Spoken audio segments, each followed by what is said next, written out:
Eu vou mostrar uma das formas mais eficientes de reduzir a gordura visceral, aquela gordura que fica por dentro da barriga, que muitas vezes continua ali mesmo quando o peso na balança começa a cair. Porque existe uma diferença enorme entre emagrecer e melhorar a composição corporal. A pessoa pode perder 3, 5, 8 quilos e ainda continuar com aquela barriguinha resistente, aquela cintura aumentada, uma sensação de inchaço, exames metabólicos alterados e a gordura acumulada em regiões que incomodam. Isso acontece porque a gordura corporal não é toda igual. Cada compartimento de gordura se comporta de uma forma diferente, responde de uma maneira diferente aos hormônios e à alimentação, ao treino, ao sono e ao nível de inflamação do nosso organismo. Eu me chamo Danilo Matsunaga, sou médico, atuo com medicina metabólica, emagrecimento e equilíbrio hormonal e aqui o objetivo é ajudar você a entender o que está acontecendo dentro do seu corpo sem cair naquela visão simplista de que tudo se resume a comer menos ou gastar mais calorias. Porque na prática clínica, o que mais aparece é exatamente isso. Pessoas que já tentaram dietas, já reduziram calorias, já fizeram exercícios, já utilizaram medicamentos, já perderam peso em algum momento, mas continuam com aquela gordura abdominal como a principal queixa. E a pergunta mais importante é: por que essa gordura resiste? E a primeira coisa que precisa ficar clara é que a barriga não significa apenas estética. A gordura abdominal ela pode ser um sinal visível de um problema metabólico muito mais profundo e complexo. Nem sempre, claro, mas quando existe um acúmulo visceral, a conversa muda. A gordura subcutânea é aquela que fica abaixo da pele, você consegue apertar, medir com adipômetro, percebe no espelho, ela tem um impacto estético, pode incomodar, mas metabolicamente não costuma ser tão agressiva quanto a gordura visceral. Ela fica dentro de uma cavidade abdominal, ao redor de órgãos como, por exemplo, fígado, pâncreas, intestino, estômago, não aparece diretamente no espelho. Muitas vezes a pessoa olha e vê apenas uma barriga mais projetada, mais saliente, arredondada, com aumento da circunferência abdominal. Só que por dentro, essa gordura se comporta quase como um órgão inflamatório. Ela libera substâncias chamadas de adipocinas inflamatórias, aumenta a resistência insulínica, piora o controle da glicose, favorece o acúmulo de gordura no fígado, altera o colesterol, aumenta riscos cardiovasculares e pode criar um ambiente metabólico que dificulta ainda mais o seu processo de emagrecimento. E é por isso que duas pessoas com o mesmo peso podem ter riscos completamente diferentes. Uma pode ter mais massa muscular e gordura subcutânea, enquanto a outra pode ter menos músculo e mais gordura visceral. Na balança parecem parecidas, no metabolismo são realidades opostas. Esse é um dos grandes erros do acompanhamento no processo de emagrecimento, apenas pelo peso. A balança mede massa total, ela não mostra o que é a gordura visceral e o que é músculo, o que é a água, o que é a retenção, o que é glicogênio, o que é conteúdo intestinal. Por isso, quando a pessoa foca só no número, pode se frustrar, mesmo quando está melhorando por dentro. E também pode se enganar, quando perde peso rápido demais, mas perde músculo junto. Agora entra uma parte boa. A gordura visceral, apesar de ser perigosa, costuma ser metabolicamente muito mais responsiva. Quando a estratégia está certa, ela pode diminuir de forma significativa antes mesmo de grandes mudanças na balança. Isso acontece porque ela é uma gordura mais ativa, mais vascularizada e sensível à mudança na alimentação, exercício e melhora da sensibilidade à insulina. O problema é que muita gente tenta combatê-la com estratégia errada. Cortar comida de forma agressiva, via de restrição, passar fome, fazer só aeróbico leve sem progressão, dormir mal, não bater proteínas, não treinar força e ainda viver sob estresse crônico pode até reduzir peso por um tempo, mas não necessariamente corrige o ambiente metabólico que sustenta essa gordura visceral. Então vamos ao que realmente importa. O primeiro pilar é a alimentação, mas não no sentido raso, de simplesmente fechar a boca. A alimentação aqui é sinalização metabólica. Cada refeição conversa com o seu corpo. Ela pode aumentar a inflamação, piorar a glicemia, estimular compulsões, favorecer uma resistência insulínica. Ou pode fazer exatamente o contrário, melhorar a saciedade, reduzir estresse oxidativo, preservar massa muscular e facilitar a mobilização de gordura. Um dos grupos alimentares mais interessantes nesse contexto são os vegetais ricos em carotenoides. Carotenoides são pigmentos naturais presentes em alimentos coloridos que dão a cor à cenoura, abóbora, tomate, pimentão, enfim, espinafre, couve, alimentos de cor intensa. Mas não é apenas uma questão de cor. Esses compostos eles têm uma ação antioxidante, anti-inflamatória e isso tem relação direta com a gordura visceral. Quando existe excesso de gordura visceral, normalmente existe também um estado de inflamação crônica de baixo grau. Não é aquela inflamação aguda como uma infecção evidente. É uma inflamação silenciosa, persistente, que interfere na forma como a insulina funciona, na forma como o fígado metaboliza a gordura, e na forma como o músculo usa energia e até na percepção de fome e saciedade. Os carotenoides ajudam porque atuam neutralizando radicais livres, que são moléculas instáveis capazes de causar danos celulares e piorar esse ambiente inflamatório. Não é só comer salada porque faz bem. É colocar no prato compostos que sinalizam melhora do funcionamento metabólico.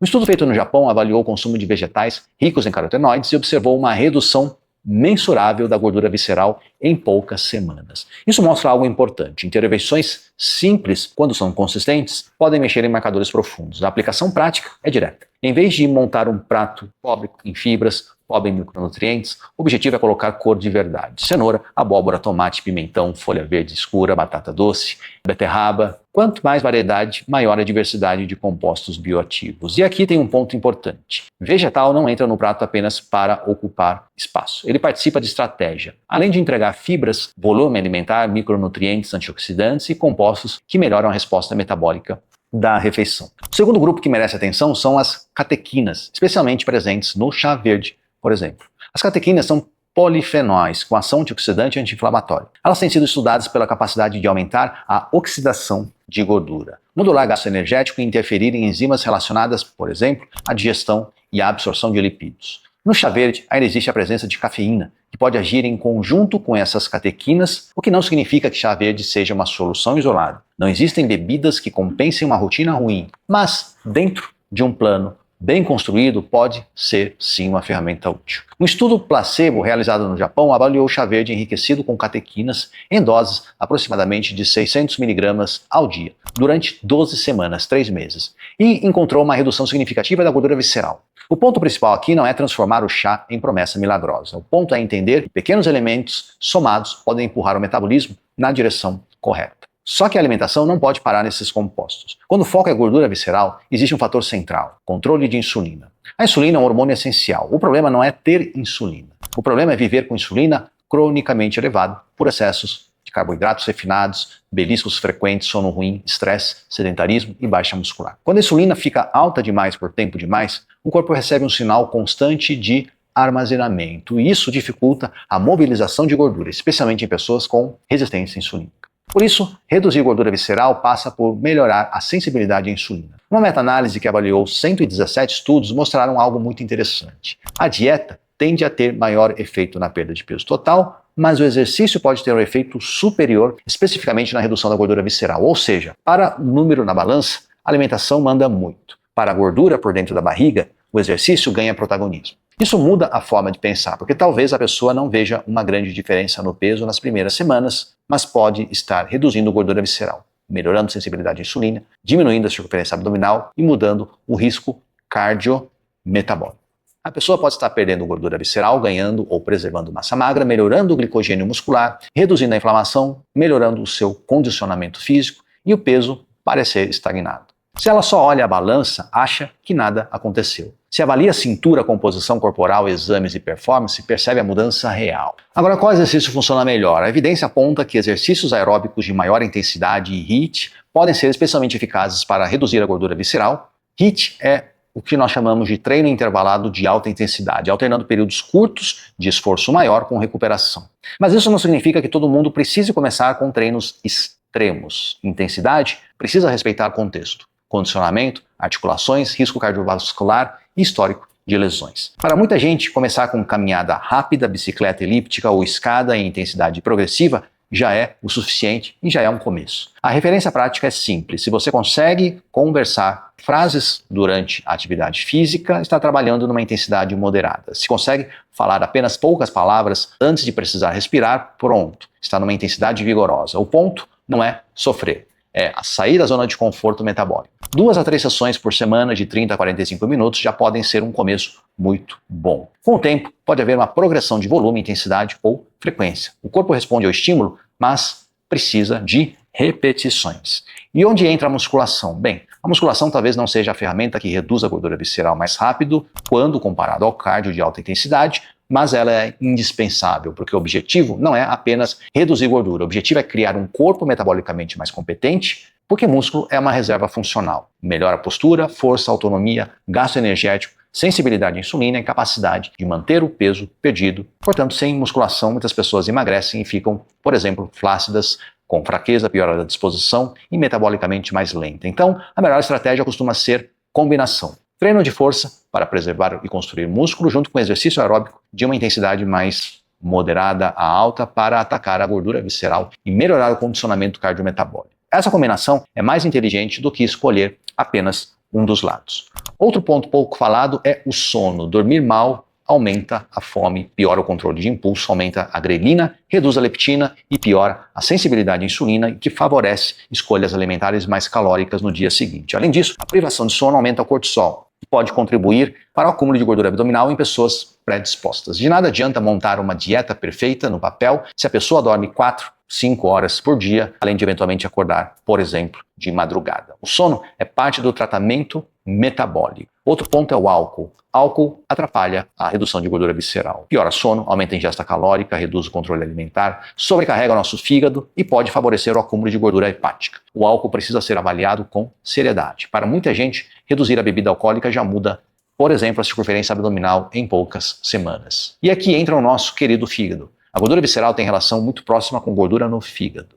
Quando existe acúmulo hepático, o corpo fica metabolicamente mais resistente. A glicose sobe com mais facilidade, triglicérides podem aumentar, a insulina precisa trabalhar mais e perda de gordura acaba sendo mais dificultoso. Por isso, exames de check-up médico acabam sendo essenciais nesse processo. Mas, de novo, exames isolados não contam tudo. Circunferência abdominal, histórico clínico, imagem, quando necessário, composição corporal através de uma bioimpedância, eventualmente um adipômetro, enfim, simples. Segundo, vegetais coloridos todos os dias, não simplesmente como um enfeite, mas como parte terapêutica da sua alimentação. Quanto mais cor, mais compostos bioativos. Terceiro, carboidratos de melhor qualidade. Arroz, batata, mandioca, aveia, frutas e outros alimentos reais podem entrar. O problema maior costuma estar no ultraprocessado, açúcar, principalmente vindo de líquidos, doces frequentes, farinha refinada. Quarto ponto, gordura boa em quantidade adequada. Azeite, abacate, castanha, ovos, peixes. O erro é achar que gordura boa pode ser consumida sem limite. Tomem muito cuidado, porque uma baixa quantidade de gordura já eleva